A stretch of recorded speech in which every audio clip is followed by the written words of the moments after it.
In the days building up to the removal of President Morsi, the state of the economy was one of the main concerns raised.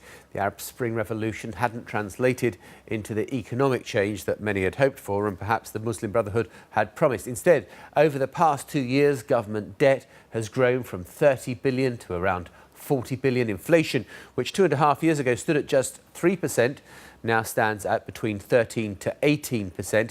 And unemployment climbed to an official record of 13.2% under Mr. Morsi. However, many believe that understates the true level of joblessness in Egypt. Well, I'm joined by Rachel Ziemba from Roubini Global Economics, and joining us from Cairo is Farah Halime, editor of the rebeleconomy.com blog set up in response to the Arab Spring. And Farah, let me come to you first of all.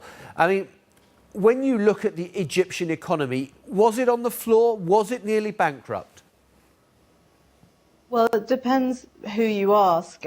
Egypt's been heavily dependent on the Gulf and international lenders for much of its history. So it was at crisis point, but it was able to move forward through injections from especially Qatar and other Arab allies in the Arab region.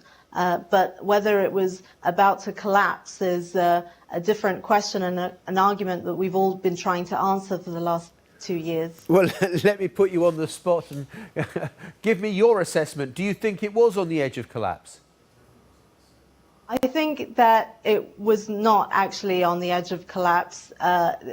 Egypt, there's this argument that travels wherever Egypt goes, which is Egypt is too big to fail. And that has actually proven to be true. At every point in history when Egypt has been very close to either defaulting on debt or unable to provide the right liquidity, it has had somebody coming forward to help.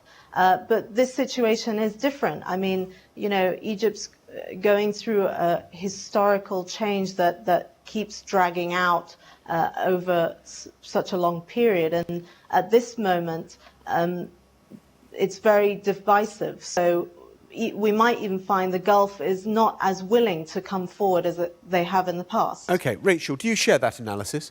I do. I think that Egypt was muddling through, was in an unstable equilibrium, but was being propped up by not only the Gulf transfers, but also remittances from Egyptians abroad. Some of them working in the Gulf, some of them even working in this country. And so it was hanging in there. But that's not a very stable situation for the long term. It can get you through a few months, maybe even a year. But Egypt, you mentioned some of the macro figures at the start. Industrial production, too, has started to collapse again.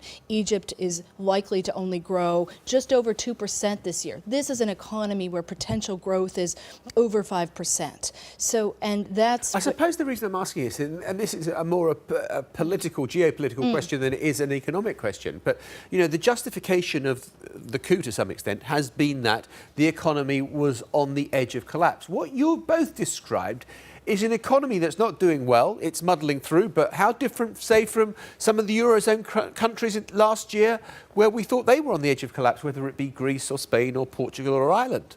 So I think what's a bit different about Egypt is actually the interlinkage of the political and economic issues. Economic issues, social economic issues are one of the triggers of the revolution. And I think the other issue is within Europe, even if some of the institutions aren't working, you do have a means for voting on elections, shifting power. One of the big problems, one of the reasons I think we might have seen the military having gone in was that there wasn't any steps towards new parliamentary elections, and that you really faced a period where this government that Morsi's government had been very uninclusive, and it was hard to see anything improving on the financing side. And for a country like Egypt, just muddling through, just stagnating, was going to create greater social political issues. Farah, let me come back to you in Cairo.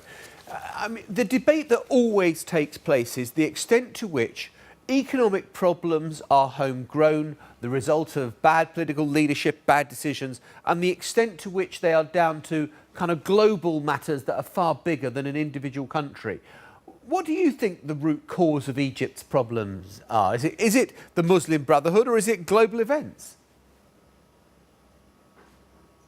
I think that the root of Egypt's problems is within Egypt. I think that we too often, try and trace back what's going on in Egypt to other events worldwide. But actually, Egypt is hugely diverse. The biggest Arab population, and it's also got a huge amount of complexity and problems that have come as a result of that.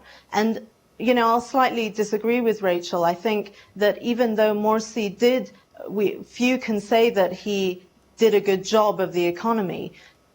So far in history, we've not yet seen one leader really successfully carry out reforms, and that's the big test at the moment. I think it's how will the next leader, will this interim government be able to address Egypt's very unique problems, which are, as you said, the jobless rate, the subsidy system, inflation, and the deficit as well.